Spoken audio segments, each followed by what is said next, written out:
Paraqitej grafiku për drejtimin e vendit. Është një nga pyetjet më të rëndësishme në një anketim nëse vendi po ecën në drejtimin e duhur apo në drejtimin e gabuar. Edhe përgjithsisht është vërtet jo shumë e zakonshme që shumica, sidomos në kohërat ku kalojmë, unë ndjek edhe vende tjera, ndjek sondazhe në vende tjera, jam shumë jo thjesht kurioz, po interesuar që shumica thot vendi po ecën në drejtimin e duhur. Edhe aty ishte qartësisht shumica mendon që vendi po ecën në drejtimin e duhur.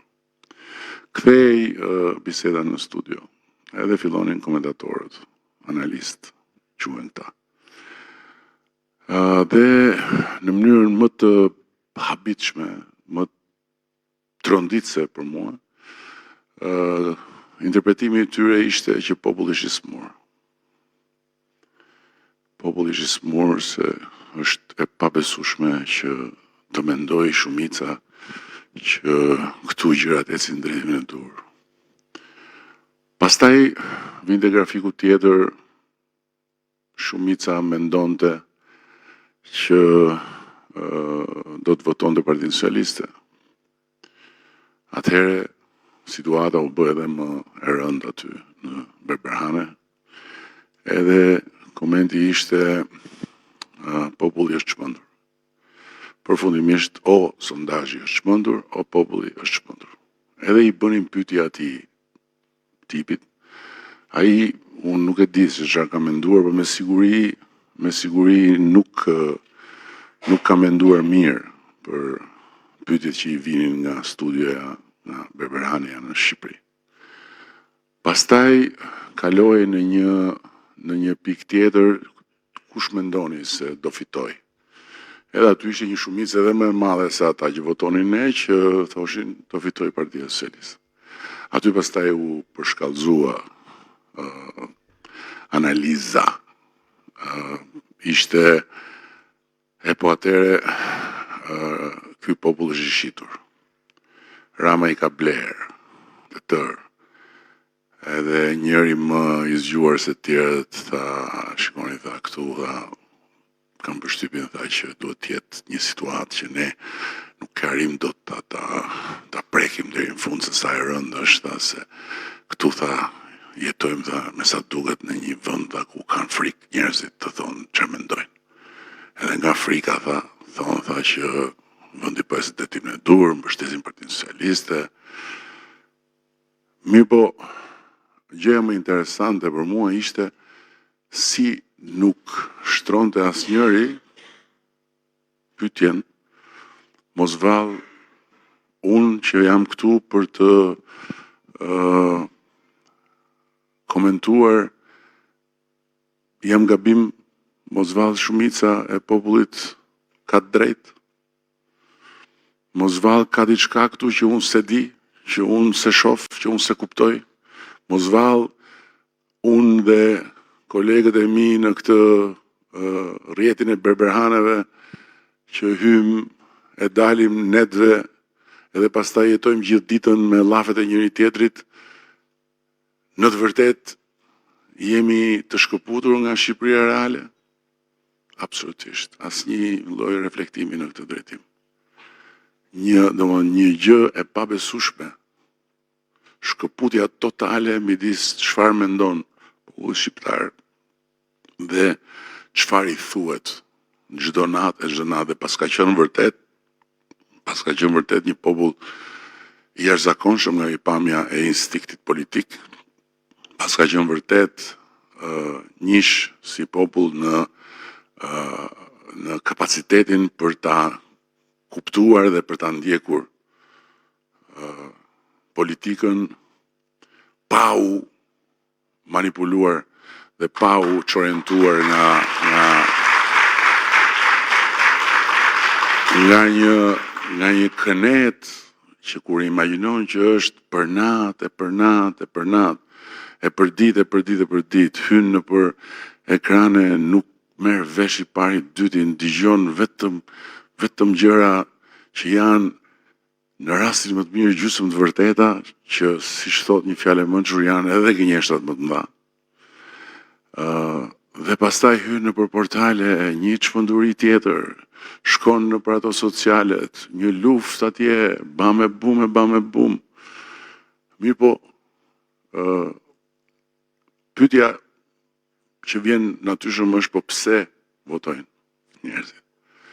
Dhe faktikisht unë besoj që njerëzit votojnë në shumicë sepse kur ne themi gjëra me të cilat të tjerët qeshin, këta të berberaneve për qeshin, më kjo është propagandë.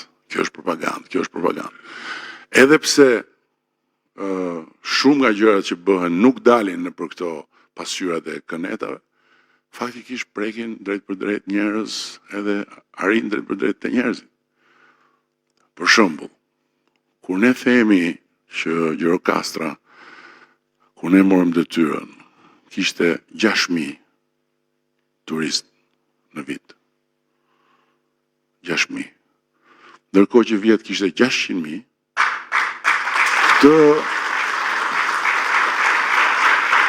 këtë berberhanet e përqeshin. Ndërkohë që gjirokastritët e dinë, e jetojnë për ditë, e shohin për ditë në faktin që ky qytet të cilit i ishte vënë shqelmi në fyt edhe ngjante sikur po jepte shpirt, sot merr frym, rritet, zhvillohet edhe shkëlqen hap pas hapi në pjesë caktuara të tij. Dhe për këtë arsye thash çfarë mund të bëjmë ne në këto ditë që kanë mbetur, edhe mendova që do ishte udhës kështu në situata bashkëbisedimi, duke shfrytzuar edhe praninë e mediave, për t'ju treguar sa më shumë njerëzve disa fakte dhe disa dhëna që nuk i dinë. Për shembull, thonë ja prap ujë i pishëm, s'ka ujë, s'ka drita, s'ka bukë. Edhe nxjerrin ato që kam thënë unë dikur, edhe me demek ja, ujë i pishëm, prap s'ka. Do me thënë është çmenduri. Nuk ka rrugë në përfshatra. Kur do filloni rrugët në përfshatra? Çmenduri. Ndërkohë që njerëzit që jetojnë në fshat e din ata që se kanë akoma rrugën të përmirësuar, por ka shumë që e din që rruga është përmirësuar.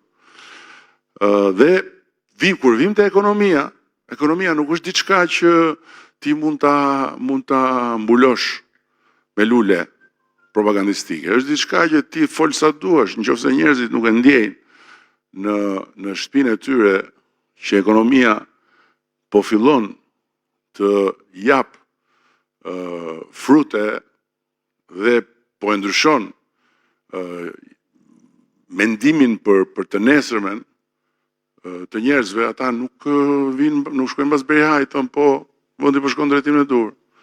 Dhe për më tepër, e mbylla këtë parathënie mbi parathënien e Mirhelës, për më tepër ka dhe diçka tjetër, që nëse sot ne jemi tek pragu i derës së shtëpisë së familjes së madhe europiane, kjo nuk është rezultat i asgjëje tjetër përveç se i besimit, i vlerësimit dhe i respektit që ata në atë shtëpi kanë krijuar ndaj nesh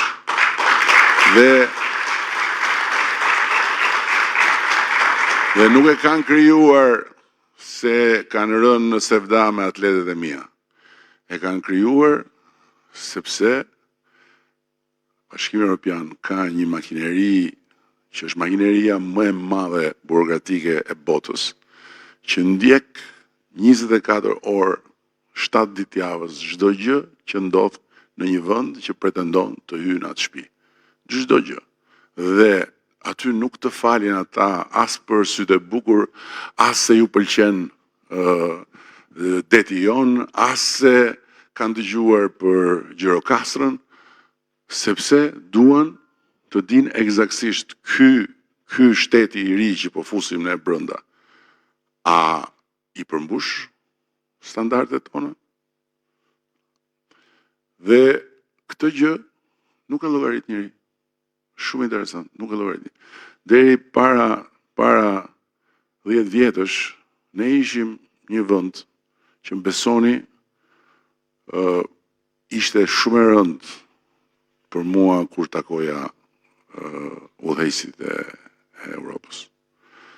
Sepse ndjeja që kishte në brendësinë e tyre një ndjesi që në rastin më të mirë ishte keqardhje. Dhe në rastin më të keq ishte përçmim për vendin tonë. Dhe jo pa faj, se ishim një vend qesharak, komplet qesharak,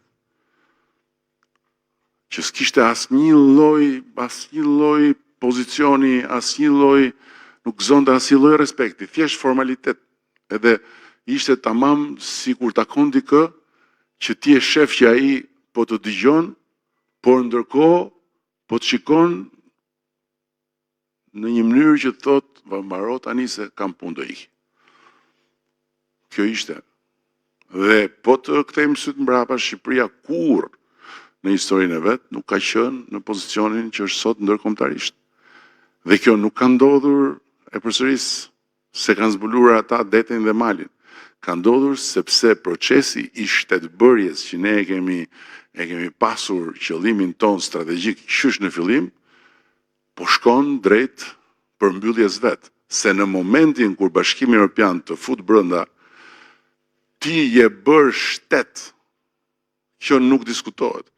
Mund të kesh 1001 gjëra që duhen vazhduar të përmirësohen dhe që i ka Gjermania si ke ti. Por ama që ti je bërë shtet, je bërë shtet. Nuk futesh atje ndryshe.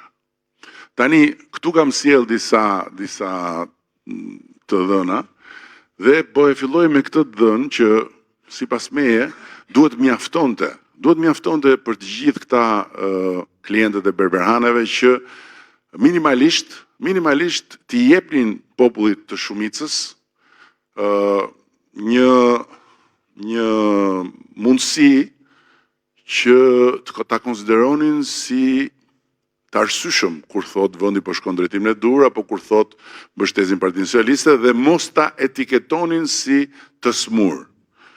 Ky është prodhimi. Sa herë dëgjohet, sa herë flitet nëpër rrugët ato kanalet e kënetës që këtu s'ka prodhim, që këtu s'ka fabrika, që këtu s'ka asgjë.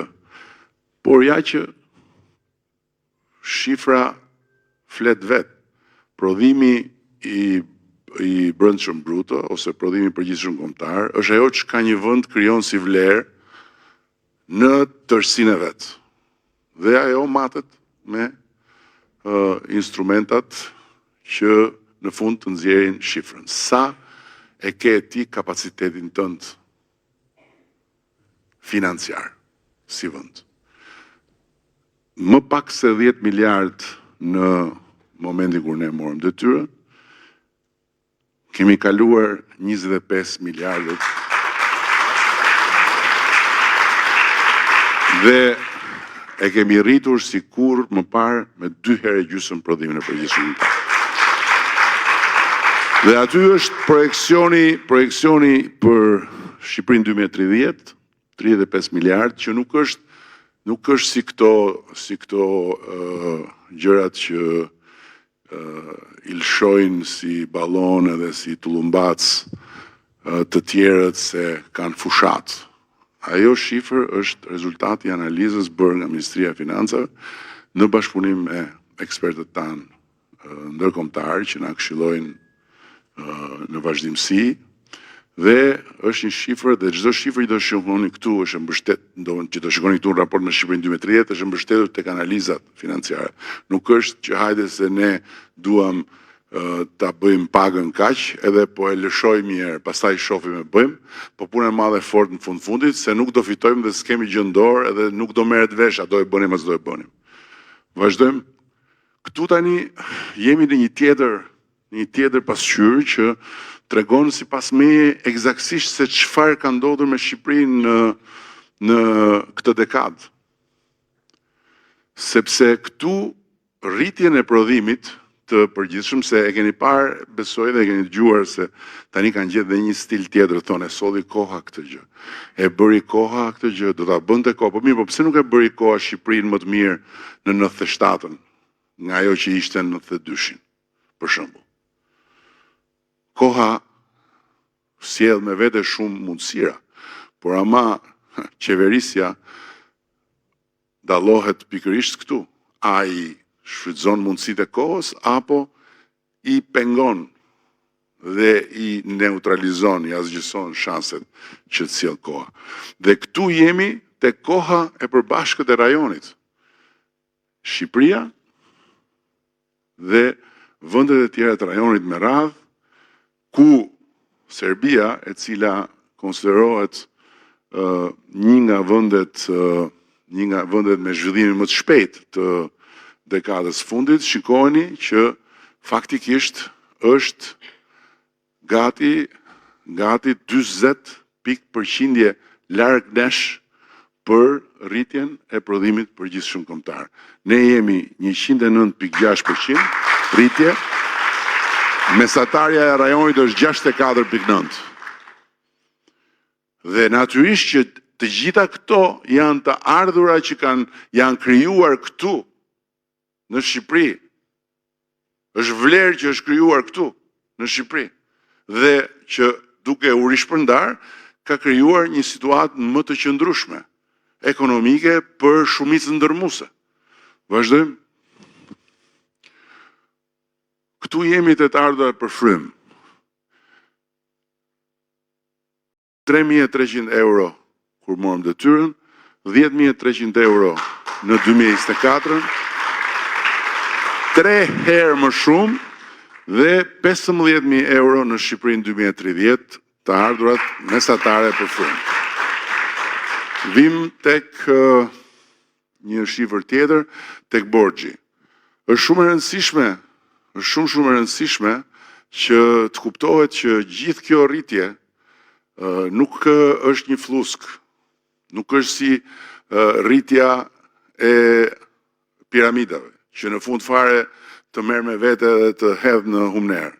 Por është një rritje që nga ana tjetër mbështetet në themele shumë të forta të situatës financiare. Dhe patjetër që këtu hyn borxhi. Nëse ti rritesh me një borxh të lartë, vjen një moment që borxhi bëhet problemi yt më i madh. Dhe në momentin kur borxhi bëhet problemi yt më i madh, situata mund dalë nga kontrolli. Ti nuk ke më kapacitete që të paguash rrogat e pensionit. Borxhi kur morëm në detyrën zyrtarisht ishte 70,4, por nuk ishte 70,4 në të vërtetë, sepse ne gjetëm mbi 700 milion euro borxh ndaj kompanive. Dhe prandaj unë them dhe duhet ta përsëris sa më shumë në këto ditë që shqiptarët në 2013 kanë shpëtuar vendin me votën e tyre nga një katastrofë e dytë si ajo e piramidave, por jo më për shkak të një sudeje e të një xhaferi që kishin bekimin e të parit të shtetit, por për shkak të një qeverisje totalisht papërgjegjshme. Sepse të gjitha kompanitë që kishin kontrata me shtetin ishin praktikisht në situatë paralize. Kishin ndaluar punën në ndërtimin e rrugëve, ato rrugët e famshme që ishin tendera, por nuk ishin vepra, sepse tenderoheshin rrugë pa lek, ose vi aty një vlerë qesharake, rruga bënte le të themi 10 milionë euro, vije një vlerë 100.000 euro, sa për të bërë tenderin, lidhej kontrata dhe i thuej kompanisë vazhdo ti tani, financohet ti, se ne do t'i japim. Edhe kompanitë ç'a bënin? Merrnin kredira se ishin të sigurt që do t'i jepte shteti. Dhe erdhi një moment që shteti nuk i jepte.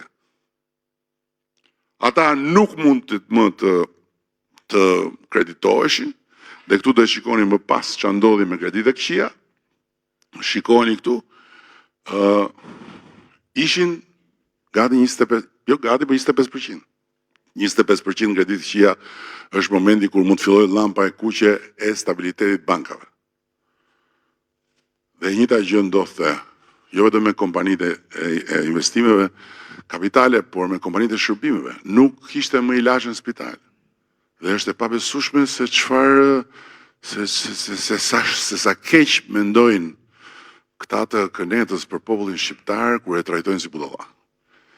Dhe kur flasin këta për furnizim me ilaçe, nuk kishte asgjë nëpër spitale, dhe ju e dini shumë mirë. Nuk kishte shkumsa në shkolla, sepse të gjitha kompanitë e kontraktuara nuk mund më të furnizonin se nuk paguheshin. Pra 700 milion euro borxh të fshehura duheshin larë që të rifutej ekonomia në punë. Dhe sot ne kreditë e këqija, shikoni, i kemi ulur në 4.2% që është komplet normale, ndërkohë që borxhin, kthej edhe një herë te borxhin, e kemi ulur në 54% dhe tendenca ulse do të shkojë deri në 2030 tek 50%, që është një nivel shumë i mirë dhe shumë inkurajues për çdo që do të investojë në ekonominë tonë. Vazhdo. Këtu jemi tek rreziku i rënies në varfëri. Shikojeni shifrën e dalë në 2023 dhe këto janë të gjitha dhënat organizatave ndërkombëtare, nuk janë dhënat shtetit shqiptar. Rreziku i rënies në varfëri matet nga Eurostati dhe po të shikoni mesatarja e vendeve të BE-s në vitin 2023 është në ato shifra aty dhe 19.2% që hyn qëndron në një pozicion shumë korrekt. Këtu jemi tek pabarazia në të ardhura që ka qenë një tjetër problem shumë i madh. Shifra këtu është e 2017-s, se jemi referuar përsëri Eurostatit, dhe shikoni pabarazinë në të ardhura të 2023-shit dhe mesataren e vendet të BE-s. Pra, në mesataren e vendet të BE-s, në pabarazinë në të ardhura, dhe përsëris ky është Eurostati, nuk është qeveria shqiptare, është 4.7. Ne jemi 4.9. Vendet të tjera që janë në BE janë 5.8, 6.6, 6.3. Pra, kemi krijuar një qëndrueshmëri të përgjithshme pozitive dhe kemi të gjitha arsyet të besojmë që në vitet në vijim do të kemi një rritje të mëtejshme të ekonomisë tonë. Vazhdojmë. Këtu jemi tek tregu i punës. Për herë të parë, Shqipëria ka papunësi nën 10%. Dhe dua ta sqaroj se shumë kush komenton kot që kjo del më e vogël përqindja sepse kanë ikur njerëzit. Kjo nuk ka lidhje fare. Nuk ka lidhje fare sepse kjo është përqindje e dal nga forcat e punës, jo nga gjithë populli. Pra, nuk është përqindje ku futen dhe pensionistët dhe fëmijët. Është vetëm forcat e punës. Këtu, në këtë pasqyrë, unë ndaloj sa herë bëj këtë prezantim, ndaloj me shumë kënaqësi, sepse kjo është një lloj si them, përplasje në fytyrë e faktit konkret për gjithë ata që ndër shumë përqeshje të tjera bëjnë atë përqeshjen 300.000 vende pune. Ku i ke 300.000 vende pune? Kjo është shifra dhe këtu nuk jemi në kushtet e anketimeve. Këtu jemi sa eksaktësisht njerëz të punësuar ka pasur në librat e llogarive të shtetit në 2013. Kur unë dhe ne tham do ta shtojmë me 300.000. 1.023.000. Ajo është 2024, 1.327.000. Tani, edhe herë, midis 1.023.000 dhe 1.327.000, unë kam përshtypjen, se këtu Gjirokastër është vendi i dur për të mbështetur aritmetikën, se dhe aritmetika është në hall të madh. Aritmetika ka hyrë në një situatë të panjohur për të, sepse në Shqipëri është bërë interpretueshme dhe aritmetika. 77-42, ne hapiteshim dhe qeshnim se po s'kishim parë gjë akoma, se u bë 77-6 milion tani. Me këtë kontratën e patriotëve, që befasisht 3 patriot nga e njëjta familje në Tropoj, ju lindin zemër që të nxjerrin 6 milion që të mbrojnë Shqipërinë nga unë dhe nga ju. Dhe që të tregojnë në Amerikë se sa e bukur është këneta. Është e habitshme se si pastaj shikoja në një nga ato raportet që më vinë, në kënet thuhet, po çfarë janë këto? Çfarë janë këto 6 milion? Këto s'janë asgjë në krahasim me çka bër narkoregjimi. Këto s'janë asgjë në krahasim me çka bër Edi Rama me qeverinë. Domethënë është fundi ky, është fundi. Vazhdojmë. Këtu jemi tek përqindja dhe kjo është shumë interesante. Përqindja të punësuarve me pagë nën 40.000 lekë. Shikoni sa kanë qenë shqiptarët që merrnin nën 40.000 lekë dhe qëllimisht kemi vënë 40.000 lekë, që mos thonë jo po se euro kështu euro ashtu. 60% e shqiptarëve kur ne kemi marrë detyrën merrin nën 40.000 lekë. Sot janë vetëm 14%. Dhe është një 14% që lidhet shumë me kontratat e pjesëshme. Vazhdojmë. Kjo është rritja e pagave. Paga minimale më e ulta në rajon, se në Europë s'bëhet fjalë, 157 euro. Sot është 400 euro, është në mesatare në rajonit, në janar të vitit tashëm do të jetë 500 euro, dhe në Shqipërinë 2030 do të jetë minimumi 650 euro, ndërkohë që, vazhdojmë, tek paga e përgjithshme mesatare është një dallim shumë i madh. Kjo është paga e kombinuar sektor publik, sektor privat, dhe faktikisht çdo ditë ne shikojmë se si ka funksionuar shtytja e fortë që bëm ne me rritjen e pagave në sektorin publik, sepse ka tërhequr me vete dhe sektorin privat. Dhe nga 322 euro pagë mesatare, jemi sot në 848 euro pagë mesatare. Vazhdojmë. Dhe projekcioni i pagës mesatare të përgjithshme në 2030 është 1.000 euro, ndërkohë që ky është projekcioni i pagës mesatare në sektorin publik 1.200 euro. Vazhdojmë. Këtu jemi tek pensionet. Tek pensionet dua të ndalem vetëm për një moment, sepse tek pensionet kemi një tjetër pasqyrë shumë kuptim plot të asaj që sjell koha dhe të asaj që sjell keq qeverisja ose mirë qeverisja. Në vitet kur u godit ideja e pensionit në mënyrën më barbare, ndodhi faktikisht fillimi i hapjes së një grope shumë të madhe që është akoma mes nesh. U shkatruan shumë industri, u mbyllën shumë fabrika, ju e dini historinë, dhe faktikisht shumë njerëz u konsideruan pensionistë dhe në moshën 40 vjeç. Dhe u krijua një volum shumë i madh pensionistësh, të cilëve faktikisht nuk ju dha pension, ju dha asistencë.